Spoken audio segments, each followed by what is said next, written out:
வணக்கம் நண்பர்களே. ஒரு தெய்வத்தை எப்படி வசியம் பண்ணுறது, இதற்குண்டான முறையை சொல்கிறேன்.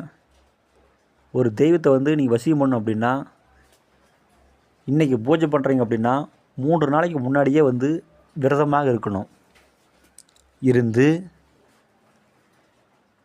பிறகு ஒரு தனி அறையில் நீங்கள் அமர்ந்து, நீங்கள் எந்த தெய்வத்தை வணங்குறீங்களோ அந்த தெய்வத்துக்குண்டான சக்கரத்தை பூமியில் வரைந்து, அதன் மீது கருப்பு கம்பளி விரித்து, கிழக்கு முகமாக நீங்கள் அமர்ந்து தலை வாழை இலை விரித்து,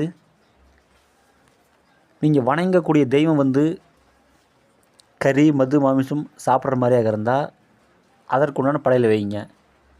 இல்லை கறி மது மாமிசம் சாப்பிடாது அப்படின்னா நீங்கள் அதுக்கு தகுந்த மாதிரி படையல் வைங்க. வைத்து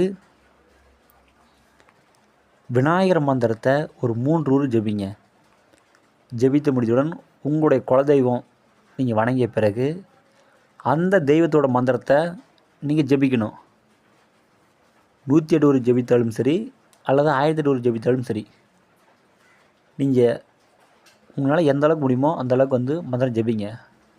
ஜெபித்து முடித்தவுடன் பூஜை முடிச்சுட்டு நீங்கள் நைட்டு அந்த சக்கரத்து மேலே படுத்துக்கங்க. மறுபடியும் காலையில் எழுந்திரிச்சு குளிச்சுட்டு மறுபடியும் பூஜை பண்ணுங்கள். இதுபோல் காலை மாலை 2 வேளையும் பூஜை பண்ணுங்கள். 21 நாள் பூஜை பண்ணுங்கள். அந்த 21 நாளும் அந்த சக்கரத்து மேலே நீங்கள் படுத்துக்கங்க. இதுபோல் பூஜை பண்ணுனா அந்த தேவதை உங்களுக்கு சித்தியாகும்.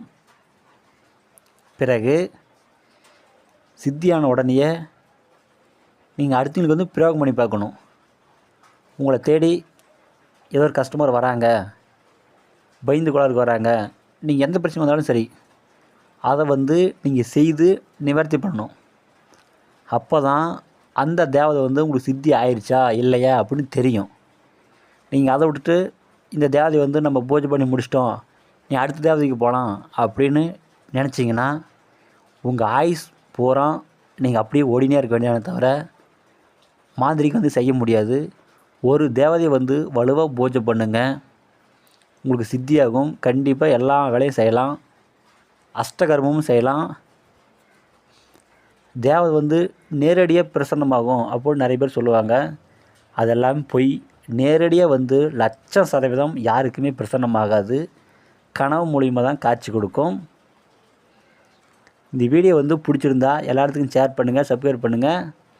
மேலும் அடுத்தடுத்து நல்ல நல்ல வீடியோ நான் போடுறேன். மாந்திரீகத்தில் எந்த டவுட் இருந்தாலும் சரி